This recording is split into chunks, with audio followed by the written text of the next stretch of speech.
Welcome to the podcast. It's going to be a good one. You know why? Because this week has been a beatdown. So anytime the week has been intense, whether good or bad, it doesn't matter. Our podcasts are phenomenal because we have so much crap that we've gone through. We have a blast, and that is to say the least. And now we're full of it. Now we're ready to rock and roll. Oh, so, man. What's your biggest takeaway from this week? Biggest takeaway from this week.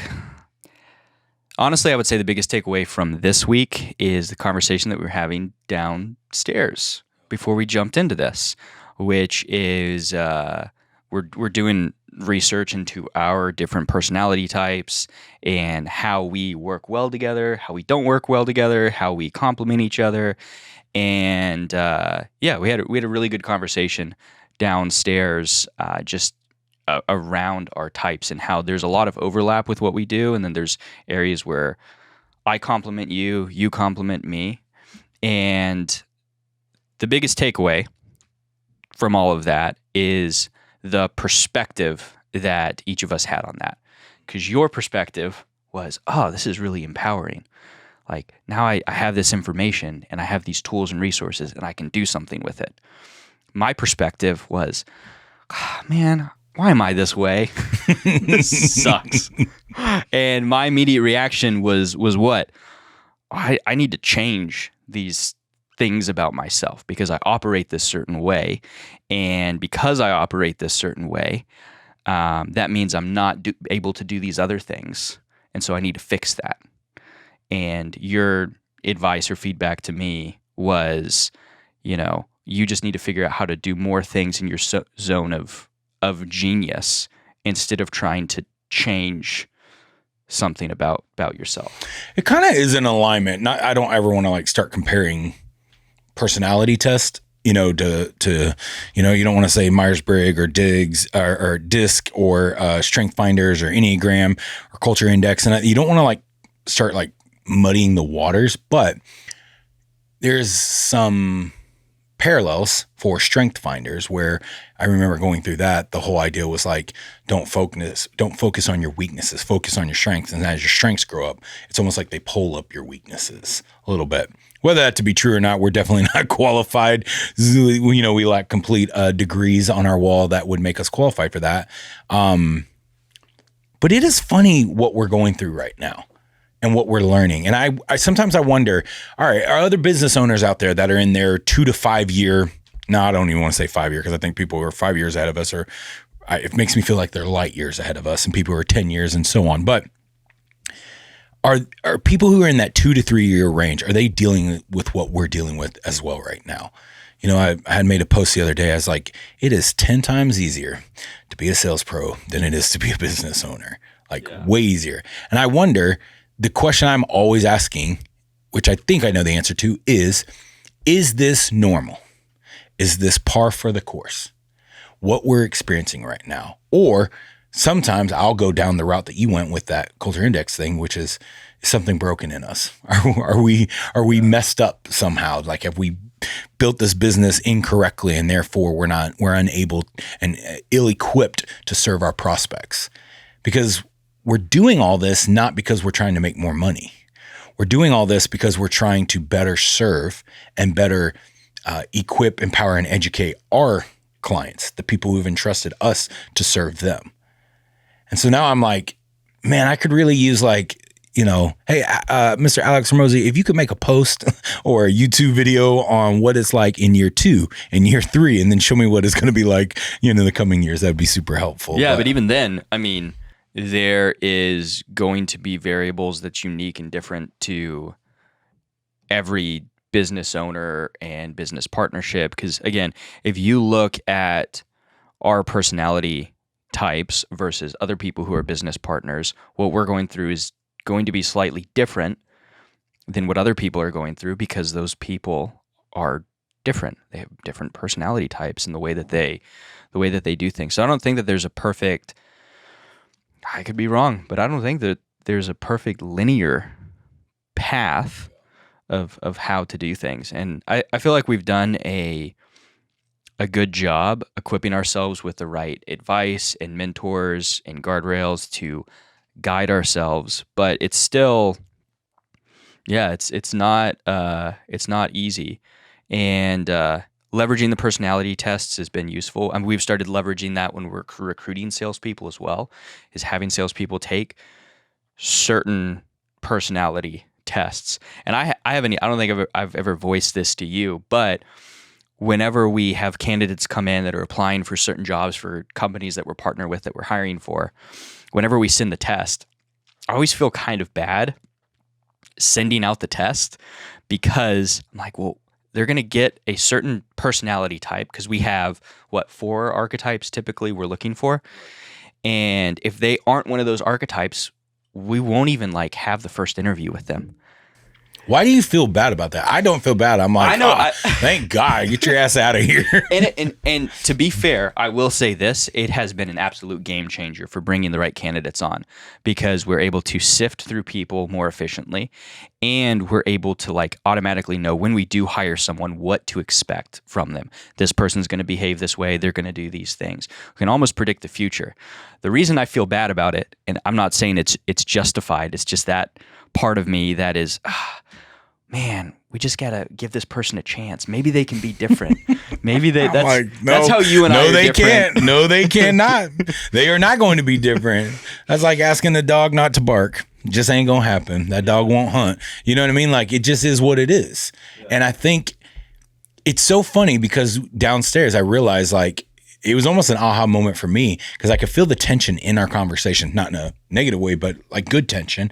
And I was like, why do you view this as a negative? Like, that's what I asked you. And it was like, because you saw it as something is wrong with you, as opposed to look at all of these things that are amazing about you. I looked at it as, here's a laundry list of things that I have to fix about myself and change and get better at. Which is funny because there's another list, there's another column that talks about your greatness, how awesome you are, where you can do things that other people can't. And it's like, remember when I said to you, I said, okay, you think you need to fix this thing, except the person who naturally has that thing doesn't have what you have over here. So now it's a trade-off. Which one do you want? Because you don't get it all. And the one thing that he said to me this morning in that meeting, he said, people are hiring, especially younger businesses. So if you're a business owner under 5 years, or let's just say under 5 years. If you think you're going to go find somebody, especially for sales pros, who is a go-getter, who can be 100% relational, 100% have that killer instinct in them, have all the autonomy, and at the exact same time be 100% detailed, you will never find that person. That human being does not exist in this world whatsoever. And so many times, we are as guilty as this as well right now. So many times we try to solve one too many problems with one solution. It's not just like, let's kill 2 birds with 1 stone. We're like, let's take down the whole flock with this pebble over here. And it's like, hey, let's not forget what David did. 1 giant, 1 pebble. Yeah. I mean, he picked up 5, but you know what I mean. Like, just in case. Just in case. I mean, he wanted a contingency plan. Yeah, and it's like, you know what? Good on David, right? Yeah. Good on David for thinking steps 2, steps 3, right? Pat bet David would have been proud of you. Your next 5 moves. 100%. Right? He was like, God's going to bless one of these stones. Yeah. Maybe it's the first one or the 5th one. But either way, his blessing is coming. So I think there's so much wisdom in looking at what you're great at, not what you can't do. Yeah. Now, I'm not saying don't acquire a skill set, don't get better. That obviously that is not what we're talking about here. In the context of this conversation, it's looking at what, like, hey, this is how I am wired. This is how I am. This is my makeup of what makes me me. Now, how do I leverage that? Give that the fuel, give that the skill set. How do I invest in that? Like if I am, a very high autonomy, high visionary type of person, great. Then I need to go develop that skill set, not this skill set of details over here, because it's just not how I'm wired. It doesn't give me an excuse. I don't get to use that as a crutch and say, okay, now it's okay that I dropped the ball here. It's okay that I do that. It's how do I fulfill that thing still gets taken care of? And that's the question we're asking right now. And I think if you, and there's no data behind this, there's no stats, this is just No, make it up. You can lie with stats, it's okay. Yeah. They do it on the news all the time. 60% of the time, I'm right all of the time. Yeah. It's like Ron Burgundy math, bro. I think if you again, there's no stats behind it, but I think if you look at a lot of the people that are the most successful is they are, and this is me talking out loud right now, I think they're authentic to themselves and who they are as a person and their raw talent, right? Do you think people are authentic to themselves? No, not everyone. I think some of the people that are the career paths that they choose, whether the business that they start or whatever it is that they do, the ones that do well are focusing on their zone of genius, whatever that is. Okay, so to be clear, I want to make sure I'm hearing what you're saying right. When we look at successful people as an example, you believe the attribution would be it's because they are operating in their zone of genius as opposed to, jack of all trades or something like that. I think if you look at, so when I say success, I think, again, this is just my thoughts. You don't have the disclaimer. It's our podcast. Okay. If people don't like it, F off and go elsewhere. Fine. Yeah. I think success in a pure form. So when I say success, I don't mean like people that are making the most amount of money, because we've seen a lot of people who make a ton of money and then they crash and burn and like start over. I think people that are rich and wealthy in finances and their family, their relationships, they are actually truly happy with what they are doing and pursuing. Their contribution to society. They're authentic with, hey, these are the gifts that God's given me, and I'm doubling down on that, versus trying to create a persona or build something that isn't true to their talent and who they are as a person. And, you bring up a good point with these different personality tests. Is really what it is doing is it's empowering you to look at yourself and say, these are the things, these are the gifts that I have. Here's all the things that I'm not as great at. Here's what I'm really, really good at. And I should put myself in situations and build a business or a life that allows me to focus on doing those things. What would be an example of that so that it feels kind of tangible? Yeah, an example of that. I don't know. Think of someone. I mean, an example of that. We use like sports, which is odd of me to use sports. But if you think of someone, I'm very proud of this moment, though. Yeah, I'll take it. I'll run with it. I don't know where you're going to go or how accurate it's about to be, but sure. I will take the attempt. So here we go. Sure. If you look at someone like a Tom Brady, and who is Tom Brady? Tom Brady was the wide receiver for the Chicago Bulls. He played golf or something, right? Oh my God. There's a part of you, what you're saying right now is probably you believe this to be true because you're still learning. Okay. Tom Brady as an example. Jake does sports. On our new segment, Jake does sports. With Jake. Sports with Jake. Yeah, and his teammate Michael Jordan, when they took the ice, the Predators to the Super Bowl. No.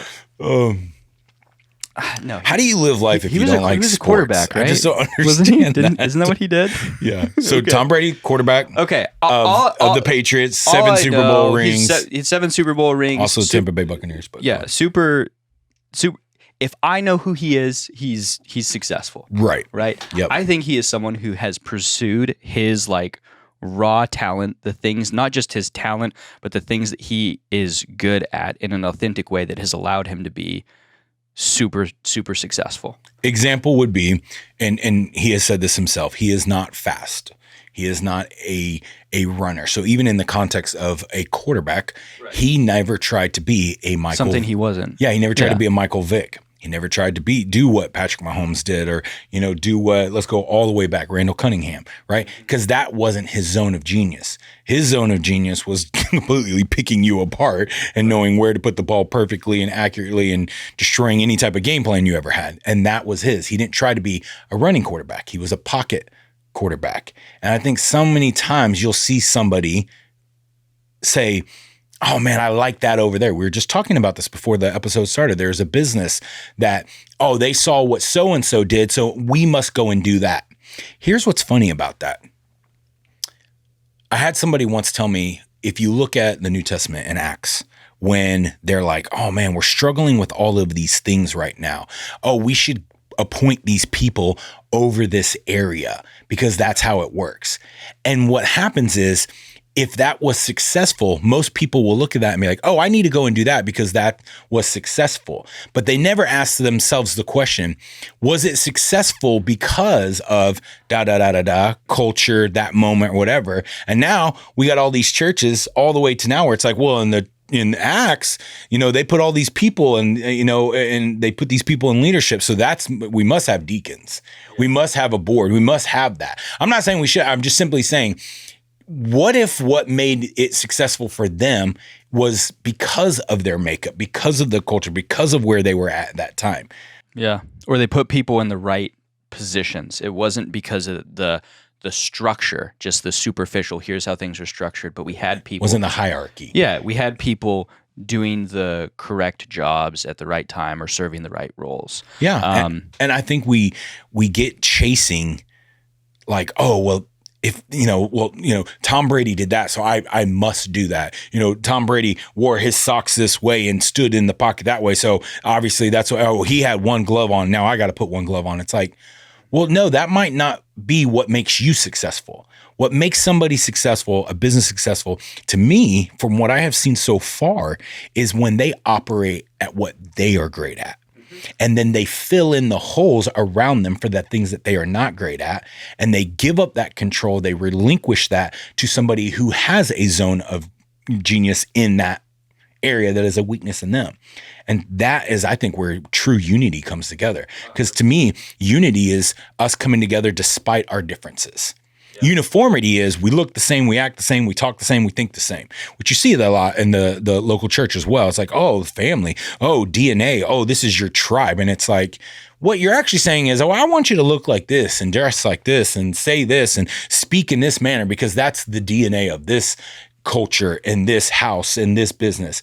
When instead, uniformity says, we don't agree on everything in life, but we do agree on this one common goal. And although we come about it differently and we view it and see it differently, we can still be unified for this one common outcome. Absolutely. I think you can even look at, if you look at businesses outside of, or look at people outside of business, other examples that come to mind, like a comedian right now that is popping off and been really successful is, we both follow Matt Rife.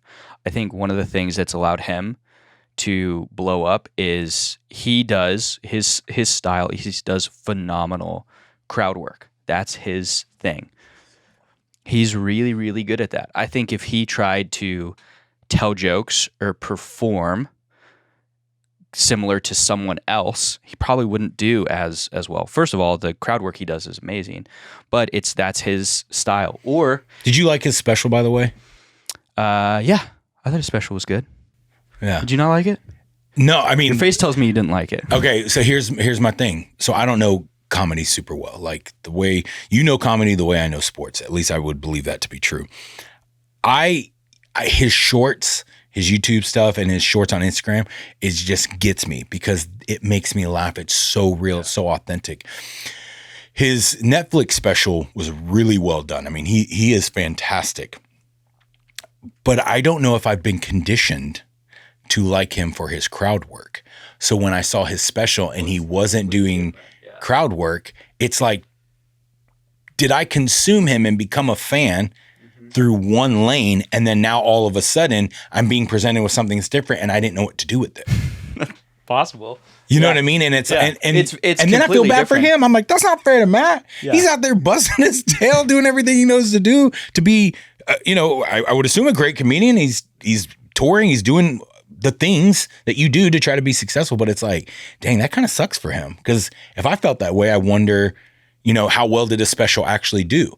Did it not do? Did people get brought up on one way and then it caused a riff? Yeah. Like a, what is that word? Not discontent, but it's like a rub. Rub, like tension? Yeah, like it's almost like a tension. I can't think of it. It doesn't matter. I didn't do well on my SATs or ACTs to be, my ACT. I got locked out of the building. What'd you get on your ACT? I think it only goes to like 33, right? 30, 33? I don't even know what it goes to. I got a 14. Did you try? I showed up. I was there. Did you make Christmas trees out of the paper? Did you have the little bubbles and you're like, I'm going to go. Bloop, bloop, bloop, bloop. Yeah, what makes it worse is I think I took it 2 or 3 times. I can't remember how many times I took it. And my final score, the scores just kept getting worse and worse. You're each like, time. something's going wrong here. my first score, I don't know. I think it was like maybe a 17 or 8. Like it wasn't good. My final score was a 14. And that final test that I took, they let you go take a break, right? So I took a break and I wandered away from the building, and then I got locked out of the building. And so I had to come back into the building. You would. And so wander. I'm rushing through the final part of the test, but I'm gonna spit that all over. I always make the joke because on my wife's side of the family, I got the lowest ACT score out of everyone, and I'm the only one with a college degree, and I make more money than all of them as well. Same, so actually. just if you did get a bad score on your SAT and ACT, I'm proof that there is hope for you out in the world. If you take away anything from this podcast episode, it is that I think my wife got a perfect score. that would make sense. She's a Based off of all the information we have, that would make complete sense that she would crush that test. I bet Allie did pretty well on hers. Oh, dude, I bet. I'm assuming Allie probably even had those classes too. Wait, what did you get on yours? A 20? Yeah, well, I took it one time because I wanted to go walk on to a small college and play football. I wasn't even going to take it. I thought I was going to go on tour after high school and be a rock star. Yeah. I had no idea that I was a complete idiot and I didn't know any better. I just thought that's what was going to happen, and our punk band would get signed and we'd be on tour with Blink before you know it. And looking back now, I'm like, how could I have ever thought that was going to happen? That is the worst thing I could have ever thought that was going to happen. And so, those were my ambitions. And then when I realized, we're all not going to be in a band anymore. High school's over. I was like, wait, what should I do with my life? I like hitting people. Let me try to go back and play football, and I'll go to college and try to figure it out. So I had to take it real quick. Yeah. And so I just shelled through it. I didn't study. I didn't do anything. I just showed up. I was like, when's the next test? I was actually recording in the studio with another band that I was in at the time. And I took it really quick so that I could get back to the studio.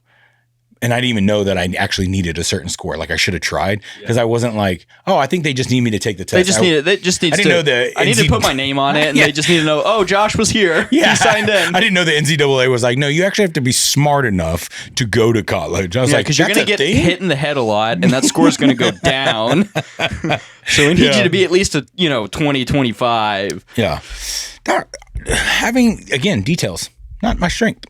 Knowing things that were going to happen, planning, be prepared ahead of time. It's not where I'm at. It's not my, hence why I buy so many like meal prepping things from like Patriot and stuff like that. Cause I'm like, I'm not going to be ready when it goes down. So I better just get it all ready right now. I'm like, just send me an Instagram ad. Tell me what I need for the end of the world. I'll be ready.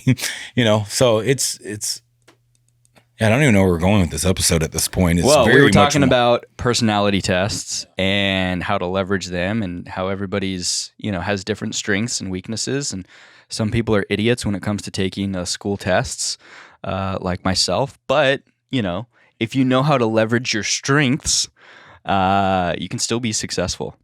How would you give me 3 things that you would say to leverage your strengths? Whatever your gut says right now. If somebody's watching right now and they're like, hey, how do I, 1, identify my strengths? And 2, what does leveraging them look like? Yeah. So the first, and this is just going off the dome, the good old top of the noggin. The first thing that I would do is there's so many different personality tests out there, and I always get frustrated when I take them because as we started with this episode, to me, I view that as, these are all the things that I suck at and I got to fix. Take one of those and then be honest with yourself. Like, okay, what am I actually good at, because that's going to give you a really good baseline starting point, whether it's the Enneagram, Myers-Briggs, DISC, Coltrane. I mean, there's a dozen. You could probably find one on BuzzFeed, Yeah. Maybe, start with what Harry Potter house you're in. Yeah. But take some type of, maybe not that one, but what's the last time you took a personality test for this job? Well, I'm in House Slytherin. I'm in Slytherin, and, so what does that tell you? Yeah, that should let you know that I will make sure what this company needs gets done. No matter the cost. No matter the cost. So I'm like your personal hitman. I would start with, number one, I would start with that. After you have that for me, is just being honest with yourself. And when I say honest with yourself, like truly looking at, okay, what am I really good at? And being okay with what the answer is. If there are things you're like, these are things, tasks that I am not wired to do. This is not part of my personality type. Just be transparent with yourself about it. And then I'd say my third piece of advice is, and this is kind of counterintuitive with the second one, but don't use it as a crutch. Just because there are certain things that you aren't good at, that doesn't mean that you are never going to do those things or be put in those situations. Because you see a lot of people, they're like, well, it's not my type. My sign, I'm an Aries. I'm a Snapdragon. I don't know what all the different signs are. Yeah, it's just there's a blood moon right now, so I can't do this task or this paperwork. I've got to take it easy this week. So don't use it as a crutch. Use it as something that will empower you. But be aware of those things. I think having that awareness of where your strengths and weaknesses are, because what that's going to tell you is when you're in a situation where you have to do things that you're not wired to do, you'll know that it might require a little bit more effort from you. And for me personally, knowing that is helpful, because at least then I know where I can make up the difference. I know there's certain things that are going to be easier and more natural for me. Sometimes I got to step up my game because I'm doing something that doesn't feel as natural. Yeah, I would agree to that. I think a good chunk of my, first half of my life, I was very frustrated when I saw a deficiency in me. I was frustrated when I couldn't do this. I couldn't do that. And that made me think less of myself, because I also thought that other people thought less of me because I couldn't do that. Instead, I was not focusing on that those other people were actually thinking, wow, look at that. He can do this and he can do that and he can do that. I believe I missed out on a lot of beautiful things in life, moments and opportunities, because my perception and my perspective was skewed on what I wasn't able to do versus embracing what I was able to do. Yeah. So now, learning those things about who I am and how I'm naturally wired or whatnot, I can say, you know what? Those things that I can't do, I don't even give them attention. I don't even look at them as a weakness. I mean, maybe they are, but I don't look at them as a weakness. I'm just like, people are like, oh, you're not good at details. I'm like, so you're not good at leading people. I crush at that. You're not good at this. I could, because that's my natural thing. When someone's like, oh, now it is now. And they're like, you can't do that in your business, or you're not great at that. I'm like, no, but you know what I'm great at? Generating money that will pay for the person to do that job. That's what I'm great at. I'm great at, getting a beat on people and who they really are, so I should know if I should hire you or not hire you. I have found joy in embracing what I'm good at, as opposed to focusing on what I'm not good at. Yeah. It's not a crutch, because my thought process is, if I'm good at that, why would I not give that all my attention? And I don't just mean all my attention of hanging my hat on it. I mean all my attention of investing into myself, training that skill, shopping that skill, honing that skill, iron sharpening iron on that skill, that talent, that gifting. I'm going to put energy into that. There's a lot of things I could say when I first got into sales. Man, I didn't have this, I didn't have that. What I did have was the starting point, and I just needed to hone it and work on it. I never used it as a crutch. I am not, by nature, detail is not my thing. So therefore, as a sales professional, one of my weakest areas was always leaving notes in the CRM. And for a while, I was like, oh, well, I'm over here closing deals. I shouldn't have to, leave notes in the CRM. And what I realized is that is completely incorrect. If I am going to do this job, although this area, a weakness of mine, seems to be driving me crazy, if I truly care about the prospect, the business that I'm working for, my teammates around me, right? Then I have to put those notes in.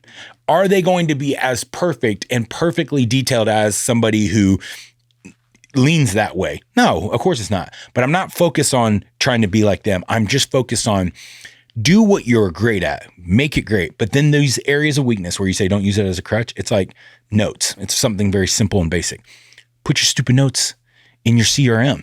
What you talked about, make a note. So that way, when you have to go back and do the thing that you're great at, talking to them, pipeline management, following up, you are equipping yourself that much better later down the road to do so because you are at least able to leave notes and do that. And you know what? There are so many tools out right now that make up for your weaknesses and your defects. I mean, heck, like just AI alone makes it to where you're like, hey, I'm not good at that. Great. Hey, so-and-so, can you help me with this? Hey, so-and-so, can you do this?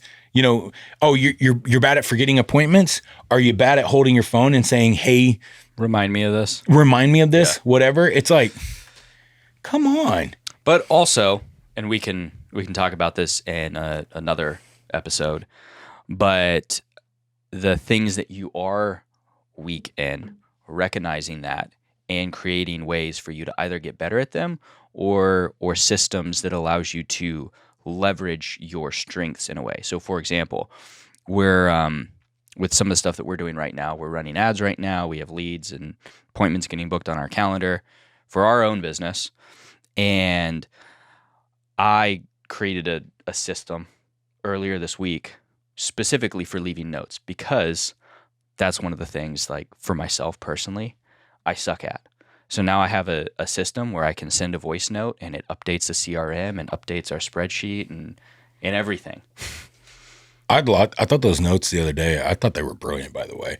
I was like, look at all of this. I was like, that's easy to fill in if we just have that. Oh, yeah. The one on that one client. And I was like, oh, yeah, I could fill that in. By the way, you probably should teach me that. Well, I hope you enjoyed this episode. This is by far, it's random and I like it and it's good and it's real. I have parting thoughts. What are your parting thoughts? Share one nugget of wisdom. No, I'm gonna share a lot more than one. I'm too equipped to only share one. There's too much greatness inside of me to just give the world one nugget. I'm gonna give you a whole pan full. You need to be self-aware.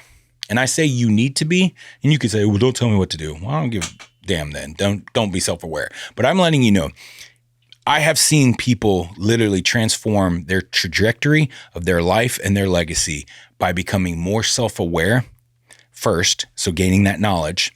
Once they have that knowledge, applying it, turning it into wisdom, and then transforming that and making sure they have accountability for implementation and repeating that cycle over and over again. I believe that success for a business owner, sales professional, anybody of any caliber of anything in life, if they would become more self-aware, more aware of what's going on and others around them and look at like, what am I great at? Not what do I suck at, but what am I great at? And invest into that. I believe that the rest of it will actually work itself out. And you'll see the areas that maybe you lack in. You'll find a way to address them appropriately through outsourcing, hiring, or maybe it's a weakness right now, but it can be poured into to not be a weakness. There is always a way to address that. But I think it first comes with, I want to see people get back to being aware. So if you're watching this episode, I hope that you are asking yourself, how can I find out what makes me me? What makes me, and not from a crutch standpoint, but from a standpoint of saying, I want to get 1% better every day, and I want to become a better version of myself. I must start first finding out, well, who the hell am I? What am I made up of? What am I capable of? What am I gifted in? What am I not gifted in? Find those things, right? And then from there, you'll be able to sequentially grow and build that out the right way. So I hope that's what this podcast episode did for y'all. Whether you're watching, listening, however you're consuming it, thank you. We're grateful for it. And we're always grateful anytime anybody watches or consumes or shares. So if you like it, share it, like it, spread the word, spread the message. Until next time, stay sharp.